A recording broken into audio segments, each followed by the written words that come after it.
ਜੀ ਸਾਡੀ ਰਿਕੁਐਸਟ ਵੀ ਇਹੀ ਹੈ ਕਿ ਸਾਰੇ ਜਿਹੜੇ ਗਿਲੇ ਸ਼ਿਕਵੇ ਨੇ ਦੂਰ ਕਰਕੇ ਆਪਸੀ ਰਜ਼ਾਮੰਦੀ ਨਾਲ ਲੋਕ ਅਦਾਲਤਾਂ 'ਚ ਕੇਸ ਲਗਾਉਣੇ ਚਾਹੀਦੇ ਨੇ।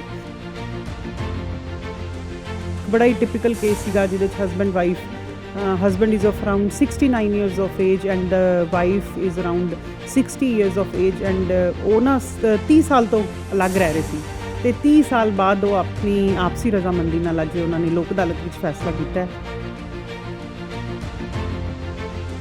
ਨਹੀਂ ਜੇ ਤੁਸੀਂ ਲੋਕ ਅਦਾਲਤ 'ਚ ਕੇਸ ਲਗਾਓਗੇ ਤਾਂ ਤੁਹਾਨੂੰ ਬਹੁਤ ਛੇਤੀ ਸਸਤਾ ਤੇ ਬਹੁਤ ਜ਼ਿਆਦਾ ਪ੍ਰੌਂਪਟ ਨਿਆਂ ਮਿਲੇਗਾ।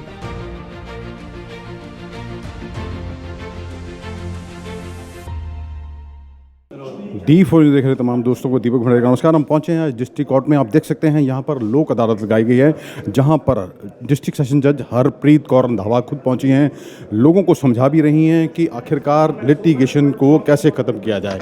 आपको ये बता दें कि यहाँ पर आज जो केस लिए जा रहे हैं वो लिए जा रहे हैं 20,256 केस लिए गए हैं, जिनमें से ऐसे हैं कि 2413 केस जो पेंडिंग कोर्ट में पड़े हुए हैं, ट्रैफिक चालानों के केस भी हैं, जो डोमेस्टिक वायलेंस के केस भी हैं, ताकि कुछ जिन ऐसे केस भी हैं जिन्होंने लोन ले रखा है, लोग लोन नहीं चुकाते हैं और सेटलमेंट उनकी करा दी जाती है। इनका कहना है कि देखिए कोर्ट्स में लगातार प्रेशर बढ़ता जा रहा है और लोगों को न्याय समय पर दिलाने के लिए ये प्रयास किया जा रहा है। आप ये देख सकते हैं एक ऐसा केस सामने आया है जहाँ पर मियाँ बीबी हैं, अलग रह रहे हैं, बच्ची माँ के पास फ़िलहाल रह रही है, लेकिन पिता चाहते हैं बच्ची उन्हें दे दी जाए लेकिन वो मांग रहे हैं कुछ कहते हैं भी बच्चे के लालन पोषण के लिए पैसा दिया जाए। लेकिन आप देख सकते हैं कि किस तरह डिस्ट्रिक्ट सेशन जज हरप्रीत कौर रंधावा इन्हें समझा रहे हैं, इनकी काउंसलिंग कर रहे हैं, क्योंकि आखिरकार ये कई सालों से इकट्ठे नहीं रह रहे हैं। 15 लाख रुपए की मांग लड़की की और की जा रही है, लेकिन वो लड़का जो है 5 लाख देने को तैयार है। उन्हें समझाया जा रहा है कि आखिरकार कोर्ट में आपको काफ़ी समय लग जाएगा, इसलिए आप यहाँ पर सेटल केस कर लें। देखिए आप देख सकते हैं डिस्ट्रिक्ट सेशन जज हरप्रीत कौर रंधावा की ओर से समझाया गया, दंपति राजी हो गया है, 8 लाख में मामला सेटल हुआ है और दोनों की ओर से जो एक दूसरे के ऊपर केस दायर किए गए हैं वो ये दंपति केस वापस ले लेंगे। आप देख सकते हैं ये लड़की जो कह रही है कि मैं रहना तो साथ चाहती हूँ, लेकिन मैं अगर ये अपने पेरेंट्स के साथ ना रहकर अलग रहता है तो मैं रहने के तैयार हूँ। वहीं लड़का भी अपनी आप बीती सुना रहा है कि मैं अपने पेरेंट्स को नहीं छोड़ सकता। 10 साल से आपस में कोई संबंध नहीं और अलग अलग रह रहे हैं। इनकी भी काउंसलिंग डिस्ट्रिक्ट सेशन जज हरप्रीत कौर रंधावा की ओर से की जा रही है। उन्हें समझाया जा रहा है कि आप दोनों की और आपके बच्चों की भलाई इसी में है कि आप दोनों एक साथ रहें, कंप्रोमाइज़ कर लें, थोड़ा लड़का झुक जाए और थोड़ी लड़की झुक जाए। लड़की को भी समझाया जा रहा है कि आप भी अपने सास ससुर को अपने माता पिता के समान समझो, तो फिर झगड़े की गुंजाइश नहीं रहेगी।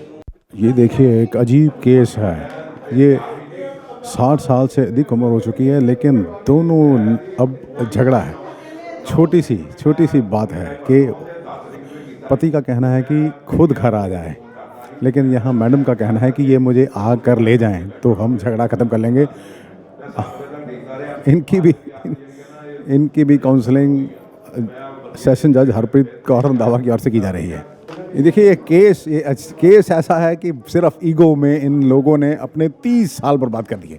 30 साल बाद ये डिस्ट्रिक्ट सेशन जज हरप्रीत कौर रंधावा के कहने पर आपस में इकट्ठे हो रहे हैं और अब इन्होंने ये भी वायदा किया है कि अब अपनी तमाम जो हैं पिछली बातों को भूल लेंगे और अपनी जो बची ज़िंदगी है हंसी खुशी व्यतीत करेंगे और अपने बच्चों का भी ध्यान रखेंगे। 30 साल बहुत बड़ा आधी से अधिक ज़िंदगी इन्होंने छोटे से झगड़े में ईगो में गुजार दी। मतलब इससे ये साबित होता है कि छोटे छोटे केस जो हैं ईगो ने घर बर्बाद कर रखे हैं, जबकि बात बीच अगर खंगाला जाए उसमें बात कुछ नहीं होती है। जज साहब बोली मुझे तो खुद यकीन नहीं हो रहा कि आपने इतनी छोटी सी बात के लिए अपनी ज़िंदगी के 30 साल बर्बाद कर दिए। हम बात करेंगे डिस्ट्रिक्ट सेशन जज के साथ, उनका क्या कहना है। ਅੱਜ ਨੈਸ਼ਨਲ ਲੋਕ ਅਦਾਲਤ ਲਗਾਈ ਗਈ ਸੀ ਡਿਸਟ੍ਰਿਕਟ ਜੋ ਕਚਹਿਰੀ ਦੇ ਵਿੱਚ। ਸਾਡੇ ਨਾਲ ਨੇ ਡਿਸਟ੍ਰਿਕਟ ਸੈਸ਼ਨ ਜੱਜ ਹਰਪ੍ਰੀਤ ਕੌਰ ਰੰਧਾਵਾ, ਇਹਨਾਂ ਨਾਲ ਗੱਲ ਕਰਦੇ ਹਾਂ। ਸਤਿ ਸ਼੍ਰੀ ਅਕਾਲ ਜੀ ਮੈਡਮ। ਸਤਿ ਸ਼੍ਰੀ ਅਕਾਲ ਜੀ। ਅੱਜ ਦੀ ਲੋਕ ਅਦਾਲਤ ਤੁਸੀਂ ਲਗਾਈ ਹੈ, ਮੈਂ ਦੇਖਿਆ ਜੀ ਛੋਟੀ ਲੋਕਾਂ ਚੀਜ਼ਾਂ ਨੂੰ ਲੈ ਕੇ ਈਗੋ ਨੂੰ ਲੈ ਕੇ ਲੋਕ ਪਰੇਸ਼ਾਨ ਨੇ, ਕੀ ਕਹਿਣਾ ਹੈ। ਇਹੀ ਕਹਿਣਾ ਜੀ, ਸਾਡੀ ਰਿਕੁਐਸਟ ਵੀ ਇਹੀ ਹੈ ਕਿ ਸਾਰੇ ਜਿਹੜੇ ਗਿਲੇ ਸ਼ਿਕਵੇ ਨੇ ਦੂਰ ਕਰਕੇ ਆਪਸੀ ਰਜ਼ਾਮੰਦੀ ਨਾਲ ਲੋਕ ਅਦਾਲਤਾਂ 'ਚ ਕੇਸ ਲਗਾਉਣੇ ਚਾਹੀਦੇ ਨੇ।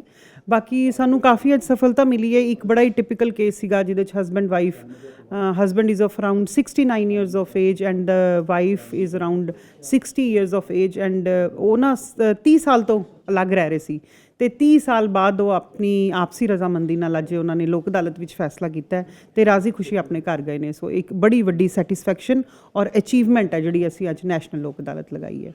ਅੱਛਾ ਮੈਡਮ, ਅਸੀਂ ਵੀ ਦੇਖਿਆ ਜੀ ਜਿਵੇਂ ਕਾਉਂਸਲਿੰਗ ਦੇ ਨਾਲ ਬਹੁਤ ਸਾਰੇ ਕੇਸਿਸ ਹੱਲ ਹੋ ਜਾਂਦੇ ਨੇ। ਕਾਫੀ ਸਮੇਂ ਤੋਂ ਲੋਕ ਅਦਾਲਤ ਲਗਾਈ ਜਾ ਰਹੀ ਹੈ ਤੇ ਇੱਦਾਂ ਕਿੰਨਾ ਕੁ ਫਾਇਦਾ ਤੁਸੀਂ ਸਮਝਦੇ ਹੋ ਮਿਲਿਆ ਲੋਕਾਂ ਨੂੰ? ਕਾਫੀ ਫਾਇਦਾ ਹੋਇਆ ਜੀ। ਅਸੀਂ ਵੀ ਆਪਣੀਆਂ ਪੂਰੀਆਂ ਐਫਰਟਸ ਕਰਦੇ ਹਾਂ। ਜਿਵੇਂ ਅੱਜ ਹੁਣ ਮੈਂ ਵੀ ਲੋਕ ਅਦਾਲਤਾਂ 'ਚ ਚੱਕਰ ਲਗਾਏ ਨੇ, ਫੈਮਿਲੀ ਕੋਰਟਸ ਚੱਕਰ ਲਗਾਏ ਨੇ ਤੇ ਇੱਕ ਕੋਰਟ ਕੇਸ ਸੀਗਾ ਜਿਹਦੇ ਵਿੱਚ ਹਸਬੈਂਡ ਵਾਈਫ ਕਾਫੀ ਸਾਲਾਂ ਤੋਂ ਲੱਗ ਰਹੇ ਨੇ। ਉਹਨਾਂ ਦਾ 7-8 ਸਾਲ ਦਾ ਬੱਚਾ ਵੀ ਹੈ। ਉਹਨਾਂ 'ਤੇ ਵੀ ਕਾਫੀ ਅਸੀਂ ਵਰਕ ਕੀਤਾ। First of all we tried ਕਿ ਉਹ ਇਕੱਠੇ ਹੋ ਕੇ ਘਰ ਚਲੇ ਜਾਣ, ਪਰ ਉਹਨਾਂ ਦੇ ਕੁਝ ਡਿਫਰੈਂਸਿਸ ਇੱਦਾਂ ਦੇ ਸੀ ਜਿਹੜੇ ਕਿ ਉਹ ਮੀਟ ਵਿਦ ਨਹੀਂ ਸੀ ਹੋ ਰਹੇ। ਸੋ ਅਸੀਂ ਉਹਨਾਂ 'ਤੇ ਕਾਫੀ ਟਾਈਮ ਲਗਾਇਆ ਐਂਡ ਦੇ ਹੈਵ ਪਾਰਟਿਡ ਵੇਜ਼ ਤੇ ਉਹਦੇ ਵਿੱਚ ਕਹਿ ਲਓ ਕਿ ਅੱਧਾ ਪੌਣਾ ਘੰਟਾ ਉਹਨਾਂ ਦੀ ਕਾਉਂਸਲਿੰਗ ਕਰਕੇ ਅਸੀਂ ਨਤੀਜੇ 'ਤੇ ਪਹੁੰਚੇ ਹਾਂ ਤੇ ਉਹਨਾਂ ਦਾ ਫੈਸਲਾ ਹੋਇਆ। ਇੱਦਾਂ ਹੀ ਜਿਹੜਾ ਕਪਲ 30 ਇਅਰਸ ਤੋਂ ਲੱਗ ਰਹਿ ਰਿਹਾ ਸੀ ਉਹਨਾਂ 'ਤੇ ਵੀ ਅਸੀਂ ਕਾਫੀ ਟਾਈਮ ਲਗਾਇਆ ਤੇ ਉਹ ਵੀ ਕਹਿ ਲਓ ਕਿ 30 ਸਾਲ ਬਾਅਦ ਇਕੱਠੇ ਫਿਰ ਵਾਪਸ ਇੱਕੋ ਘਰ 'ਚ ਰਹਿਣ ਲਈ ਤਿਆਰ ਹੋ ਗਏ ਨੇ।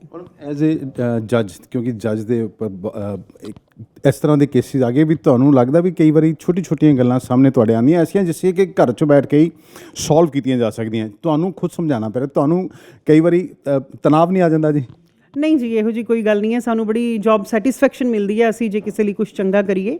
ਰਾਦਰ ਅਸੀਂ ਸਭ ਦੀ ਕਾਉਂਸਲਿੰਗ ਵੀ ਕਰਦੇ ਹਾਂ ਜੀ ਕਿ ਲੋਕ ਅਦਾਲਤ ਦੇ ਵਿੱਚ ਜਦੋਂ ਤੁਸੀਂ ਆਏ ਹੋ, ਮੇਰਾ ਇਹੀ ਇੱਕ ਜਿਹੜਾ ਮੋਟਿਵ ਹੁੰਦਾ ਹੈ ਕਿ ਪਾਰਟੀਆਂ ਨੂੰ ਜ਼ਿਆਦਾ ਤੋਂ ਜ਼ਿਆਦਾ ਸੈਂਸਿਟਾਈਜ਼ ਕਰੀਏ ਕਿ ਆਪਸੀ ਜਿਹੜੇ ਗਿਲੇ ਸ਼ਿਕਵੇ ਨੇ ਉਹਨਾਂ ਨੂੰ ਬਹੁਤ ਜ਼ਿਆਦਾ ਸਟ੍ਰੈਚ ਕਰਨ ਦੀ ਇੰਨੀ ਲੋੜ ਨਹੀਂ ਹੁੰਦੀ। Ordinary wear and tear of life ਚੱਲਦੇ ਰਹਿੰਦੇ ਨੇ। ਸੋ ਉਹਨਾਂ ਨੂੰ ਭੁਲਾ ਕੇ ਆਪਾਂ ਨੂੰ ਜ਼ਿੰਦਗੀ 'ਚ ਮੂਵ ਔਨ ਕਰਨਾ ਚਾਹੀਦਾ। ਤੋ ਇਸੀ ਮੈਸੇਜ ਨਾਲ ਅਸੀਂ ਅੱਜ ਲੋਕ ਅਦਾਲਤ ਲਗਾਈ ਹੈ ਤੇ ਸਾਨੂੰ ਕਾਫੀ ਸਕਸੈਸ ਮਿਲੀ ਹੈ। ਅੱਛਾ ਮੈਮ, ਇੱਕ ਸੁਪਰੀਮ ਕੋਰਟ ਦੇ ਆਰਡਰ ਜੀ ਲੀਗਲ ਏਡ ਕੋਈ ਵੀ ਲੈ ਸਕਦਾ, ਦੇਖੋ ਉਹਦਾ ਕੀ ਪ੍ਰੋਸੈਸ ਹੈ ਜੀ? ਕਿਸ ਤਰ੍ਹਾਂ ਉਹਨੂੰ ਕਾਨੂੰਨੀ ਸਹਾਇਤਾ ਮਿਲ ਸਕਦੀ ਹੈ?